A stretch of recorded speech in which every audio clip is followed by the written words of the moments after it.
guys, and welcome back to my channel. For today, I wanted to share with you how I was able to save money for my real estate investment, for my condo property. I don't know if these tips will help you or if what I've done may help you also in saving up for your own first real estate investment. But I just decided to share it with you just in case it helps anyone. If you want more videos like this, please hit the thumbs up and subscribe to this channel. Thank you. The first tip, the first thing that I did was I maximized my earning potential. So currently I have two sources of income. I have one source of income, which is social media management.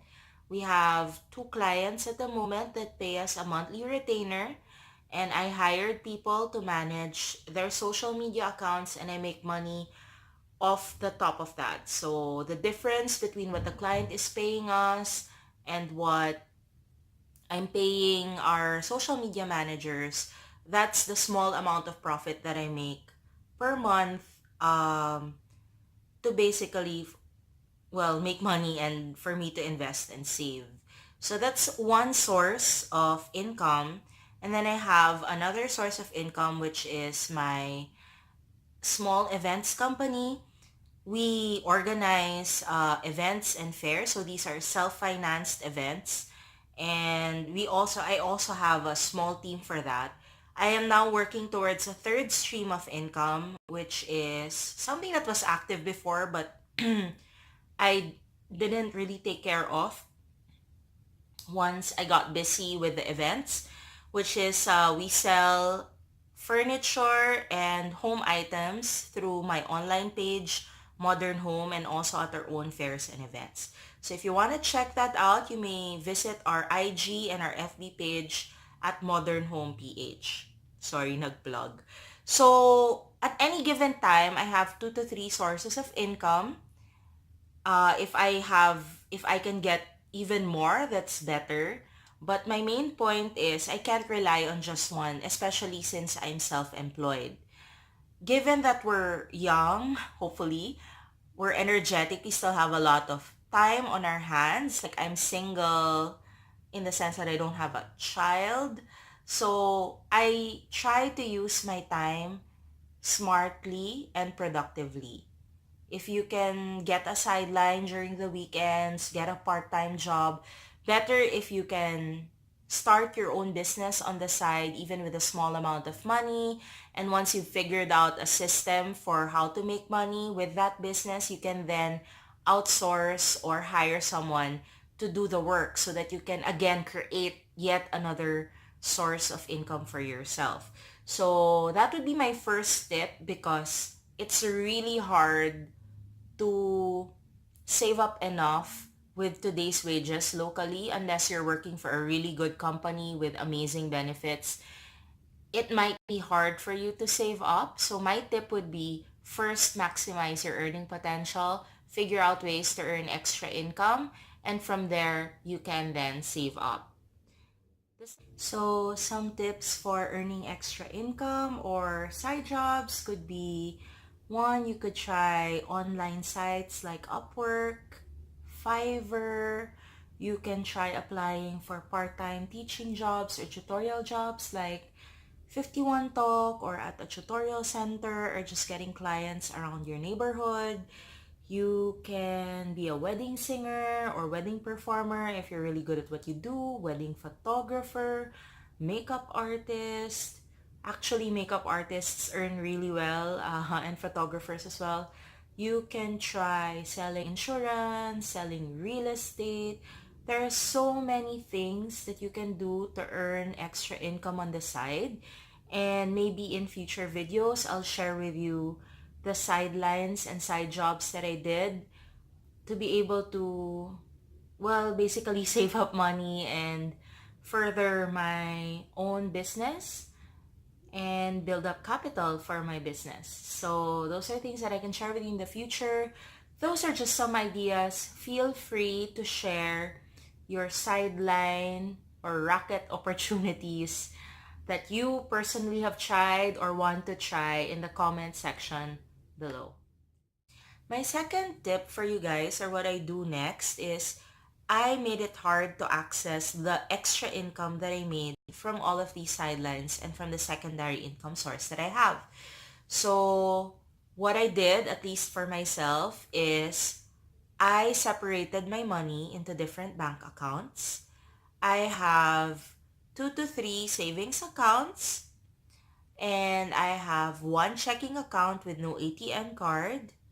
I also asked my bank to automatically deduct from my payroll account, or the one where money comes in every month for my income, automatically deduct 5 times a month from that account a certain amount that I approved and invest it into unit investment trust funds. So UITFs are basically the mutual fund of a bank. It's a fund that the bank manages where it pulls all of investors' money into one giant pot, I guess, and invests it into either stocks or bonds. And then you as a UITF holder gets to participate in any profit that is made from that, or you also are exposed, of course, to possible losses if the investment of the bank is not performing well at that particular time. So the value of your investment fluctuates. But that's not the point. Like I can do a video on UITFs, I can do a video on different investment instruments like stocks and bonds. My point is it's automatically deducted from my payroll without me having to exert self-discipline and organization and remembering, okay, I have to set this money aside. The bank already does it for me. And it does it automatically and regularly every single month. And that's how I was able to um, basically save up a lot of money without having to think about it. Basically, I didn't have to worry about it. I just needed to focus on making the money, and automatically the bank was also saving for me and investing that in my life. So that one I would really recommend, to have that auto savings plan. If your bank is Banco de Oro, you can ask your teller or the bank manager about opening an EIP account, or an easy investment program plan for yourself. And that's exactly the program that I use to automate my savings and my investments. So that's one thing that I would recommend to you. It would be to set up an auto savings plan with your bank so that it automatically deducts money from your payroll account for your savings and investments without you having to think about it. In all honesty, I even forget most of the time that the money is there. It's because you don't even see it. It just gets deducted and it gets whisked away to a different place. So it's harder for you to reach for shopping or for travel purposes. So there. So that's my second thing that I did. I made it hard to access the money that I earned. The last thing that I did, well, the second to the last thing that I did, was I looked for really great deals. I looked for at a lot of properties, and I would compare their terms of payment. In fact, I don't think I would have been able to invest in real estate had I not found the deals that I had gotten at the time that I had the money. Because there are some companies, or there are some real estate properties that would require you to put in 20% down of out of 4 million or 3 million pesos. That would automatically be 600,000 to 800,000 out of your pocket. And not everyone has that amount of money. There are some pre-selling condominiums that charge 35,000 a month or 40,000 a month just for the stretch down payment, and that's a lot of money. So it would be really hard, it would have been really hard for me had I chosen to get those deals instead of the deals that I have gotten. So in my case, I decided that I was willing and able to set aside around 20 to 30,000 a month maximum for my real estate investments. Ideally, I wanted to invest in a ready for occupancy unit so that I'm not shouldering the entire 20 to 30,000 a month in amortizations, because I could have the RFO unit rented out while I paid as well for the monthly amortization. So I found this really good deal, and there are still a lot of these existing in the market right now. It's called 5% down payment early move in. So you pay 5% spot cash for the real estate property for a ready for occupancy condominium. And after you pay the 5%, you're automatically allowed to move in and have your property rented as well. So that's what I did for my RFO condominium. My cash out was only 138,000 pesos, and I could already allow people to rent my unit through Airbnb or whatever have you. So the monthly amortization of 20,000 pesos is now being paid for by my tenants. On the other hand, so that's like 20,000 of my 30,000 a month budget. On the other hand, I also got a pre-selling condominium for only 9,000 pesos a month. And for pre-selling, usually I wouldn't recommend getting anything with spot down payment, especially if you're on a tight budget. So what I did was I got it at the launch period of the new building. So they had it on promo. I only paid 20,000 in reservation fees. I paid it in cash, but you could also do it by credit card. And then the monthly of 9,000 a month, I asked them to automatically deduct it from my payroll account, or from the account where I deposit all of my earnings. So that one is already a forced savings for me as well, since it's automatically deducted from any income that I make every 15th of the month, and I treat it as long-term savings rather than an expense of 9,000 a month. And I'm very, very happy with it, to be honest. Right now, the cheapest monthly amortization of a DMCI property that I know of is 16,000 a month. That's the cheapest. I think they also have, sorry, I think they have a new one which is only 11,000 a month, but that's still higher than 9,000 a month. And mine has a balcony. I'm not sure if the 11,000 a month has a balcony.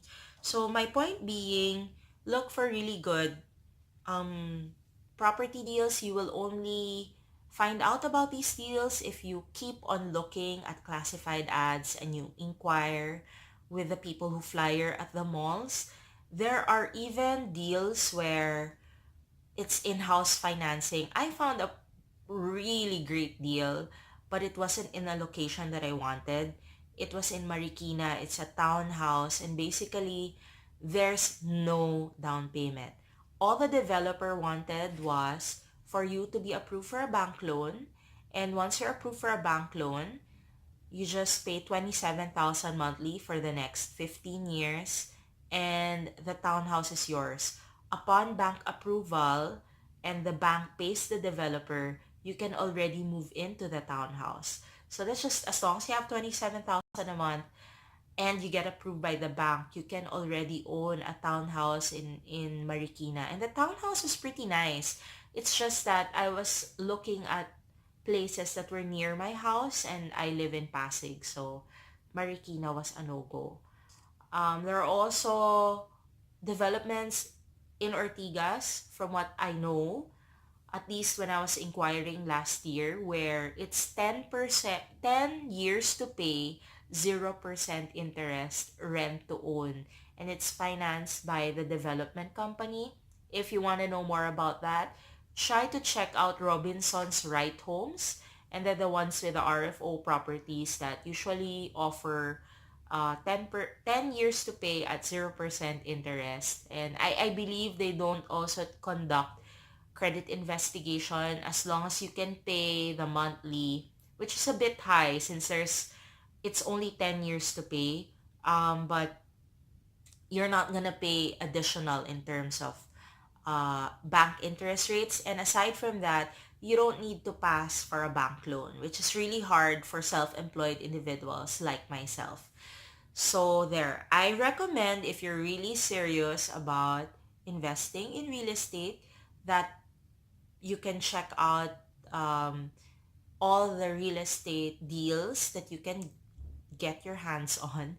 Um, Go to as many site trippings as you can, ask for as many payment terms as you can get, and look for the best one that works for you. Okay? And my last tip is to take a leap of faith. Once you're ready, and you will know, like I'm sure with any big purchase, you're gonna be thinking twice, thinking thrice. If you're not comfortable with the decision, that might mean that you're stretching yourself too much. Like I remember when I invested in the plot of land, the Santa Lucia plot of land that we ended up losing because we could no longer make the monthly payments. I remember I was scared. I remember feeling scared and feeling not ready to make that commitment, and I remember worrying about, like, what if business sours? Where am I gonna get the money to pay for this? Whereas with my recent condo purchases, I'm not saying, well, knock on wood, I'm not saying that I'm 100% sure that I can pay for it like until forever, but I made myself at least 98% certain. And that's because I set aside a certain fund for at least 10 months of monthly amortization for the ready for occupancy property. I already spoke with a property management company to see if it can be rented out. Um, to see if it can be rented out for the price that I wanted. Sorry for the noise. Um, that would cover my monthly amortization. I looked at Airbnb to see what the prices were for condos that were being rented out on short-term basis within the condominium that I got as an investment.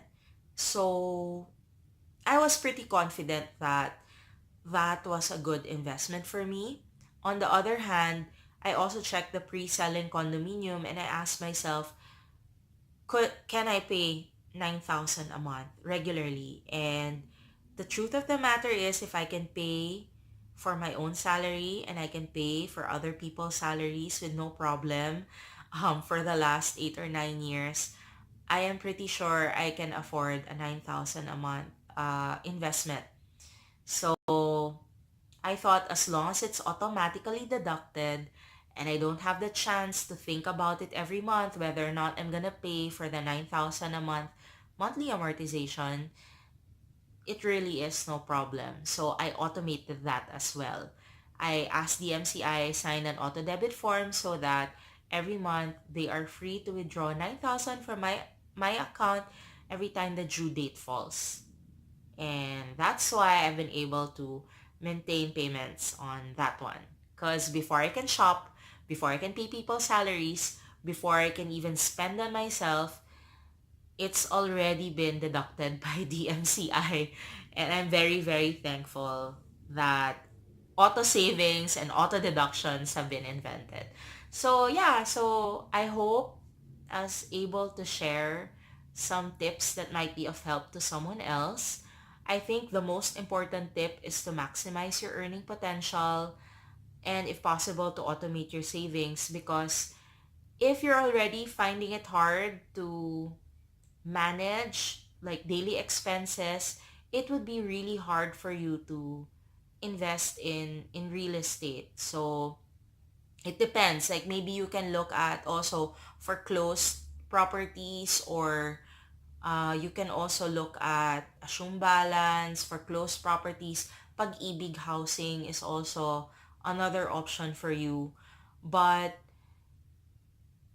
it would be better, I think, if you can also devote time into looking at second or third income sources, just so you are 100% confident that you can afford the investment, like the continuousness, if that's even a word, how the sustainability of it. Like you can afford the first few months of payments, but what about like the next the next year or the next year? So just try and make sure you have enough savings as well to cover any eventuality, so that you're not forced to sell your property at a loss, if in case you can no longer decide to continue your payments. But yeah, that would be my those would be my suggestions. Hoping this is helpful for someone. If you like this video, please feel free to give it a like and to subscribe to the channel. If you have constructive criticisms or if you have other questions, please leave them down below. But kindly be nice. As I said, I'm new to this YouTubing thing and I'm still learning. So please be kind. Thank you for watching this video. Bye!